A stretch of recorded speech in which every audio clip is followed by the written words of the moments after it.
और चलिए वापस अपने संवाददाता सत्यव्रत किरण की ओर रुख करते हैं। देखिए सत्यव्रत, जिस तरीके से 3 से 4 घंटे बीत चुके और इन तमाम घंटों के बीतने के बाद बीजेपी की अब प्रतिक्रियाएं भी सामने आने लगी है। बीजेपी के प्रदेश प्रवक्ता प्रत्युष शाहदेव ने कहा कि भ्रष्टाचार को लेकर ये प्रहार जो है वो लगातार जारी रहेगा। भ्रष्टाचार का जब मुद्दा उठ रहा है सत्यव्रत, तो हमने देखा पिछले दिनों जब विधानसभा के शीतकालीन सत्र चल रहे थे तो एक कह सकते हैं कि विशेष मुद्दा रहा बीजेपी के पास भ्रष्टाचार को लेकर, क्योंकि उसी समय हमने देखा था कि ये धीरज साहू से जुड़ा हुआ जो छापेमारी की खबर थी वो समय काफी रेस थी और उस समय वहां पर ईडी के पास और बीजेपी के पास एक जो बड़ा मुद्दा था वो हमें देखने को मिला था। वापस से अब बीजेपी की जब ये पूरी प्रतिक्रियाएं इस पर सामने आ रही तो बीजेपी साफ तौर पर इस पर यह कहती हुई नजर आ रही है कि भ्रष्टाचार के खिलाफ प्रहार जो है वो ऐसे ही जारी रहेगा, भ्रष्टाचारियों को नहीं बख्शा जाएगा।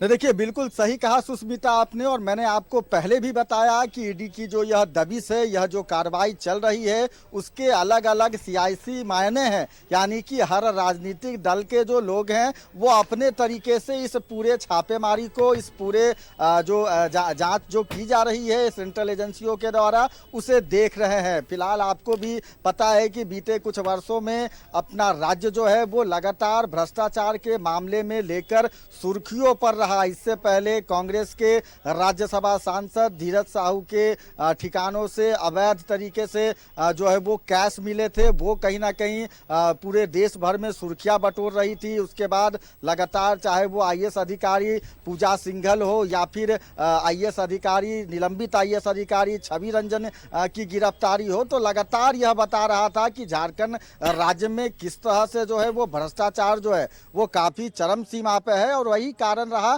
कि जो सेंट्रल एजेंसियां हैं, चाहे वो इनकम टैक्स के लोग हों या फिर ईडी के लोग हों, लगातार अपनी दबिश जो है वो बढ़ा रहे थे। मैं एक बार फिर से आपको और अपने दर्शकों को तस्वीरों के माध्यम से सीधा दिखाता हूं कि पिछले करीब 4 घंटे से ईडी के जो अधिकारी हैं वो मुख्यमंत्री हेमंत सोरेन के नजदीक माने जाने वाले अभिषेक प्रसाद उर्फ पिंटू के घर पर जो है वो मौजूद हैं और लगातार पिछले 4 घंटों से छापेमारी की जा रही है। जो सूचना मिली है कि सुबह करीब 7 बजे इसी इनोवा कार से ईडी के जो अधिकारी हैं वो पहुंचे थे अभिषेक प्रसाद उर्फ पिंटू के आवास पर और दरवाजा खटखटाया था, जिसके बाद से लगातार पिछले 4 घंटे से यह जो कार्रवाई है, यह जो छापेमारी है वो चल रही है। और कई और घंटे तक यह उम्मीद जताई जा रही है कि यह छापेमारी चलेगी, क्योंकि मैंने आपको पहले भी बताया सुष्मिता कि कहीं ना कहीं ईडी के अधिकारियों को कोई नया इनपुट मिला है। ईडी के जो अधिकारी हैं वो पूरी होमवर्क के साथ जो है वो इस बार छापेमारी में पहुंचे हैं, क्योंकि इससे पहले भी अभिषेक प्रसाद उर्फ पिंटू को 2 बार ईडी के अधिकारियों के द्वारा समन किया गया था और ईडी के सवालों का जवाब देने के लिए वो ईडी कार्यालय, क्षेत्रीय कार्यालय जो रांची है वहां भी पहुंचे थे। बावजूद ईडी की जो यह छापेमारी की गई है, कहीं ना कहीं यह बता रहा है कि ईडी के हाथ कुछ नए इनपुट लगे हैं। ईडी के अधिकारी पूरे होमवर्क और तैयारी के साथ जो है वो इस बार छापेमारी कर रहे हैं। यह पूरे छापेमारी को आप देखेंगी, राज्य के जितने भी ठिकानों पर छापेमारी की जा रही है, कोलकाता, राजस्थान के जितने ठिकानों पर छापेमारी की जा रही है, दरअसल यह पूरा मामला जो है वो अवैध खनन और मनी लॉन्ड्रिंग से जुड़ा हुआ है। क्योंकि हजारीबाग के जो डीएसपी हैं उनके ठिकाने हजारीबाग पर जो है वो छापेमारी की जा रही है, जो साहेबगंज के डीसी हैं उनके ठिकानों पर छापेमारी की जा रही है। तो पूरी तरह से अवैध खनन का जो यह मामला है वो सामने आ रहा है। और अब ईडी के अधिकारियों को इस छापेमारी में क्या कुछ हाथ लगता है ये तो आने वाला कुछ घंटे के बाद ही पता चल सकेगा। लेकिन अभी भी ईडी की जो दबिश है वो जारी है। मुख्यमंत्री हेमंत सोरेन के नजदीकी लोगों पर जो है वो अभी भी उनके ठिकानों पर छापेमारी चल रही है। क्या कुछ इसके सियासी मायने हैं वो अलग अलग राजनीतिक दल अपने अपने तरीके से लगा रहे हैं, लेकिन इन सब के बीच इस पूरे छापेमारी ने कहीं ना कहीं राज्य में सियासी गर्मी और ज़्यादा तेज कर दी है। सुष्मिता। बिल्कुल सत्यव्रत, चलिए आपका बहुत बहुत धन्यवाद सत्यव्रत हमारे साथ जुड़ने के लिए और तमाम जानकारियां हमारे दर्शकों के पास कम शब्दों में, सरल शब्दों में पहुंचाने के लिए कि किस तरीके से ये पूरी समीकरण जो है वो कहीं ना कहीं बदलेगी। और नेतृत्व सत्ता की अगर हम बात कर रहे हैं, नेतृत्वकर्ता की बात कर रहे हैं, तो कैसे ये पूरा समीकरण बदलेगा वो भी आप हम तक आप जरूर पहुंचाइएगा। फिलहाल सत्यव्रत आपका बहुत बहुत धन्यवाद हमारे साथ जुड़ने के लिए और तमाम जानकारियां हमारे दर्शकों के साथ पहुंचाने के लिए।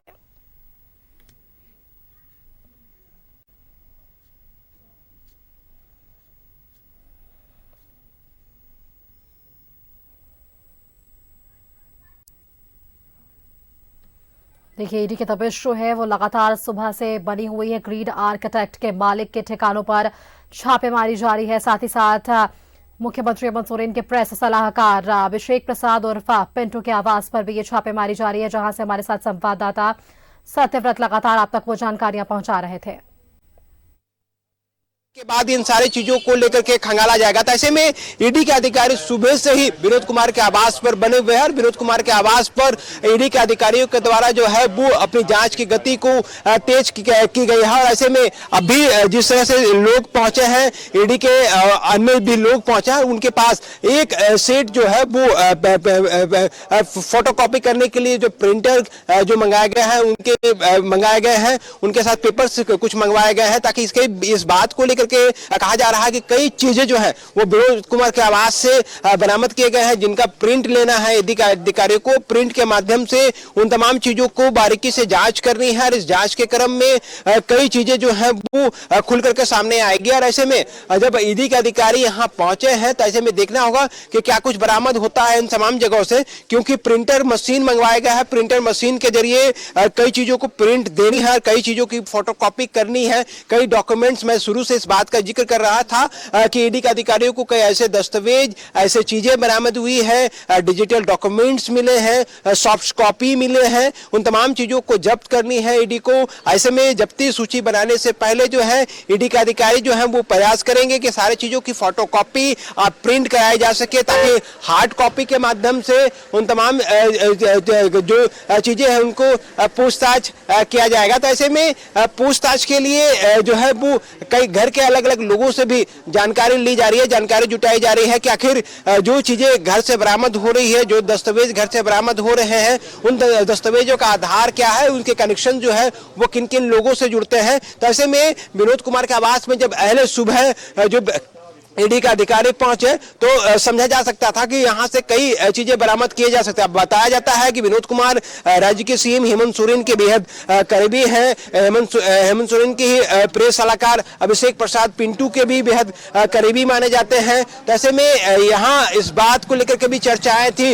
इस गली पे रहने वाले जो लोग हैं, आसपास के जो लोग हैं, उनका भी ये मानना था कि ये किसी बड़े अधिकारी का घर है, क्योंकि यहाँ के जो रांची नगर निगम के जो सफाई कर्मी है उनको भी यह निर्देश दिया गया है कि इस इलाके में साफ सफाई की व्यवस्था जो है बिल्कुल बढ़िया तरीके से रखनी है और विशेष प्रबंध जो करना है, विशेष व्यवस्था करनी है इलाके में, किसी तरह की कोई शिकायतें नहीं मिलनी चाहिए। मतलब समझ सकते हैं कि विनोद कुमार का जो दबदबा है वो कितना था कि नीचे से लेकर के ऊपर तक के लोगों को निर्देश जो है वो दिए गए हैं। और ऐसे में प्रिंटर मशीन लेकर के पहुंचना ईडी के अधिकारियों को इस बात के संकेत है, इस बात की को और जानकारी होता है कि कहीं न कहीं विनोद कुमार के आवास से जो चीजें बरामद किए गए हैं उनको फोटोकॉपी लेनी है और प्रिंट लेना है। तो इन तमाम चीजों को लेकर के ही लगातार जांच की गति को तेज किया गया है। जांच की गति को तेज करने के क्रम में ही सारी चीजें जो है वो ध्यान दी जा रही है। ऐसे में अब जो है ईडी का अधिकारी इस पूरे मामले पर और क्या कुछ कार्रवाई करती है वो देखने वाली बात होगी। लेकिन लगातार इस पूरे मामले पर ईडी के रडार पर कई लोग हैं, चाहे अभिषेक प्रसाद पिंटू है, प्रेस सलाहकार के रूप में जाने जाते हैं, विनोद कुमार है, आर्किटेक्ट है कहने को, लेकिन राज्य सरकार के बेहद करीबी, सीएम हेमंत सोरेन के बेहद करीबी माने जाते हैं। इनके अलावे भी कई लोग हैं जिनके ठिकानों पर ईडी के दबिश दी है, चाहे साहिबगंज के डीसी हो, डीएसपी राजेंद्र प्रसाद हो, इन तमाम लोगों के आवास पर ईडी के दबिशें हैं। इन दबिशों के बाद ईडी के द्वारा क्या कुछ निकल के आ पाता है वो देखने वाली बात होगी। लेकिन जिस तरह से लगातार कार्रवाई की जा रही है, इस कार्रवाई के बाद जो है असर भी है वो साफ तौर से देखा जा रहा है। हड़कंप मच चुका है दिन भर आज, और राजधानी रांची के आधा दर्जन ठिकानों पर छापेमारी करने की बात सामने आ रही है। छापेमारी के क्रम में में कई जगह से कई दस्तावेज बरामद होने की सूचना है। ऐसी सूचना के आधार पर ईडी के जो टीमें हैं वो अलग अलग जगहों पर अलग अलग जो अधिकारियों के नेतृत्व में टीम काम कर रही है। समीकरण को जोड़कर बता रहे हैं और ये समीकरण कहीं ना कहीं वापस से अब जुड़ता हुआ नजर आ रहा है। इमरान, देखिए जिस तरीके से चुनाव से ठीक पहले मुख्यमंत्री को समन पर समन जो है लगातार 6 समन जारी किए और 7वां और आखिरी समन जारी किया गया। अब उसके बाद ठीक जिस तरीके से ये समय अवधि जो है वो समाप्त होती है और उसके बाद मुख्यमंत्री हेमंत सोरेन के करीबियों के ठिकानों पर ईडी की दबिश ये देखने को मिलती ही है। और साथ ही साथ आज एक महागठबंधन की बैठक, ये तमाम चीजों को अगर एक समीकरण में करके देखा जाए तो किस राजनीतिक परिवर्तन की ओर ये सभी चीजें इशारा कर रही है इमरान?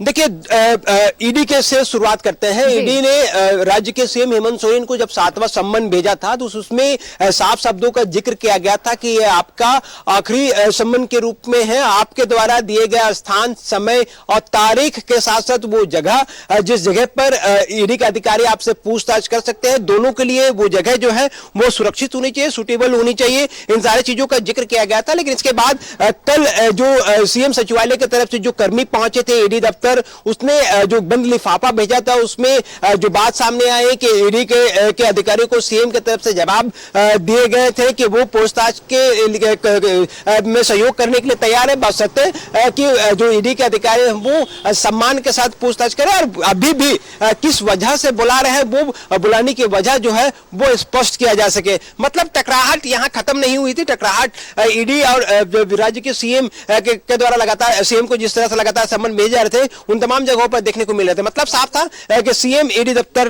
आने के लिए अब तक हरी झंडी नहीं दिखाई दी गई थी। इसके बाद से ही आज की तारीख, मतलब 3 तारीख में अगर हम आ जाए तो सुबह से ईडी के अधिकारियों के द्वारा जो है वो लगातार जांच की गति को तेज किया गया है। जांच के क्रम में राजधानी रांची के आधा दर्जन से अधिक ठिकानों पर छापेमारी चल रही है। इसमें राज्य सरकार के सीएम के बेहद करीबी के ठिकानों पर भी ईडी के द्वारा दबिश दी गई है। इस दबिश के दौरान जो है कई अन्य दस्तावेजों की बरामद होने की सूचना है। दूसरी तरफ अगर हम इस चीजों को देखें तो राजनीतिक गलियारों में भी आज का दिन जो था वो बेहद इंपॉर्टेंट था, क्योंकि विधायक दल की बैठक होनी थी और सरकार में शामिल तमाम विधायकों को निर्देश दिए गए थे कि विधायक दल की बैठक में सभी लोग उपस्थित होंगे और अपनी जो मौजूदा राजनीतिक हालात है, मौजूदा राजनीतिक समीकरण है, उस पर गंभीरता से चर्चाएं की जाएगी। और इस चर्चा के से पहले, मतलब विधायक दल से शुरू होने से पहले ईडी के दबिश ने इस पूरे विधायक दल के जो मुद्दे को एक तरह से कहा है तो डाइवर्ट कर किया गया है, क्योंकि विधायक दल के बैठक में यह मुद्दा बिल्कुल जोर शोरों से उठाया जाएगा कि राज्य में राज्य सरकार के जो बेहद करीबी लोग हैं उनके ठिकानों पर ईडी के द्वारा जो दबिश दी गई है उनके जवाब सरकार की तरफ से कैसे दिया जा सके और सरकार के किन किन लोग जो हैं, विधायक हो या मंत्री हो, वो अपनी स्थिति जो है वो किस तरह से स्पष्ट करेंगे, वो सारी चीजों को देखना होगा। लेकिन देर शाम होते होते ये सारी चीजों पर और भी कई राजनीतिक सरगर्मियां जो है वो तेज हो गई, क्योंकि राज्यपाल से कहा जा रहा था कि कई लोग समय लेने की कोशिश में थे, समय लेने की मांग कर रहे थे। लेकिन उसी बीच राज्यपाल जो है वो पिछले 3-4 दिनों के लिए चेन्नई रवाना हो गए और चेन्नई रवाना होने के बाद राजभवन खाली हो गया। तो ऐसे में राजनीतिक परिस्थितियां में क्या कुछ परिवर्तन होता है, ये सारी चीजें जो है आने वाले वक्त में क्लियर हो पाएगा। लेकिन लगातार राजनीतिक सरगर्मी से लेकर ईडी के द्वारा दी गई दबिश में ये जो गर्माहट है वो साफ तौर से देखी जा रही है। और ऐसे में राजधानी रांची में आपकी मौसम बड़ी सर्द जरूर दिखाई दे रही है, लेकिन अंदर खाने में गर्माहट इतनी है कि लोग अपनी जगह पर एक जगह पे मौजूद नहीं है। हर एक लोग, चाहे ईडी का अधिकारी हो, अपने ऑफिस में छोड़ करके फील्ड में छापेमारी में शामिल है, तो वही सरकार में शामिल, और सरकार के जो मंत्री विधायक जो लोग हैं, जो बेहद करीबी लोग हैं, वो भी इस पूरे मामले को लेकर के मंथन जरूर करते होंगे कि आखिर इस तरह की जो कार्रवाई चल रही है उनका जवाब जो है वो किस तरह से दिया जा सकता है, उनके द्वारा क्या कुछ कार्रवाई की जा सकती है। आने वाले दिनों में चूंकि इस पूरे मामले को लेकर के जनता के पास जाना है, आने वाले दिनों में लोकसभा और विधानसभा जैसे बड़े इलेक्शन होने हैं राज्य में, तो ऐसे में उनको अपनी बातें जनता तक किस तरह से पहुंचानी है, इन तमाम पहलुओं पर आज विधायक दल की बैठक में भी चर्चा होनी है। तो ऐसे में इन तमाम चीजों के बीच जो विनोद कुमार के आवास में पहुंचना, विनोद कुमार के आवास में पहुंच करके ईडी के द्वारा लगातार सघन जांच की जा रही है, लगातार कई चीजों को जांच की जा रही है। आपसे कुछ देर पहले जब सुबह की तस्वीर हम दिखा रहे थे तो गाड़ियों के आरसी बुक लिए जा रहे थे, उनके दस्तावेज दस्तावेज लिए जा रहे थे, उनके पेपर्स को खंगाला जा रहा था। मतलब ये संकेत थे कि जो प्रॉपर्टीज है उन प्रॉपर्टीज की डिटेल्स जो है वो ईडी के अधिकारी खंगाल रहे हैं। तो ये पूरा मामला जो है मनी लॉन्ड्रिंग से जोड़ करके देखा जा रहा है, मनी लॉन्ड्रिंग से जोड़ करके इस पूरे मामले को देखा जा रहा था। तो ऐसे में इस पूरे कार्रवाई के बाद क्या कुछ होता है वो देखने वाली बात होगी।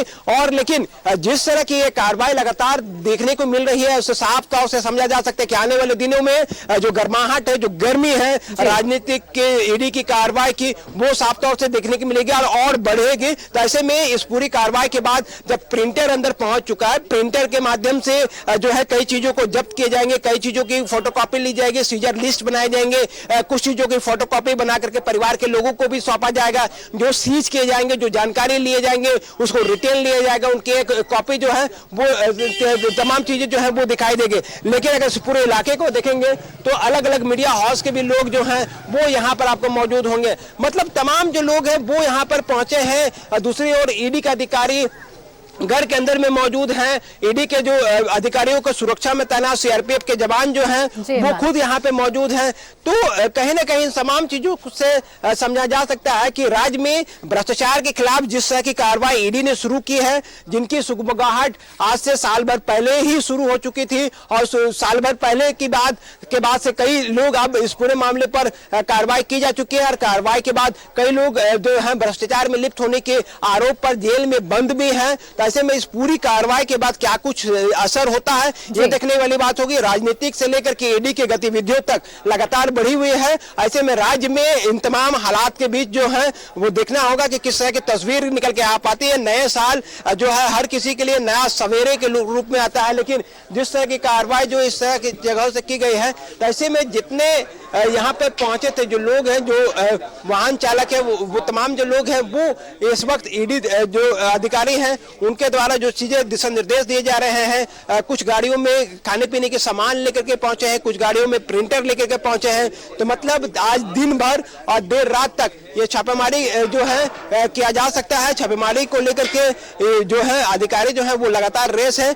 बाहर कोई भी अधिकारी नहीं निकल रहा है, जो भी निकल रहे हैं वो अपने वाहन चालक में शामिल जो ड्राइवर्स है, चालक है, उनके द्वारा निकाला जा रहा है। ऐसे में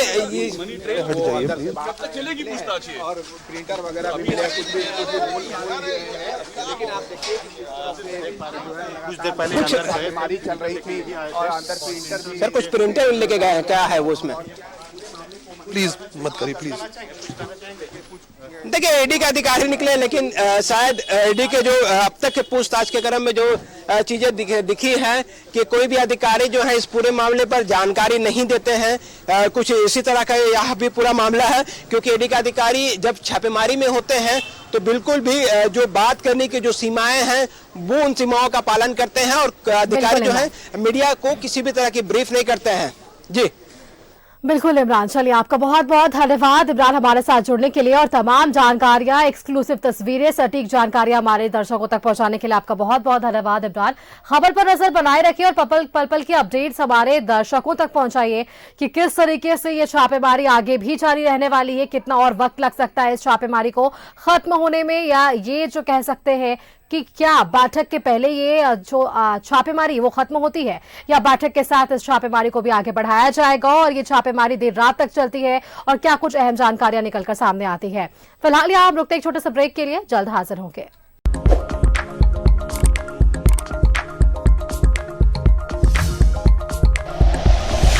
like and share videos, subscribe करें हमारा चैनल और प्रेस करें बेल आइकॉन। न्यूज़ 11 भारत, सच है तो दिखेगा।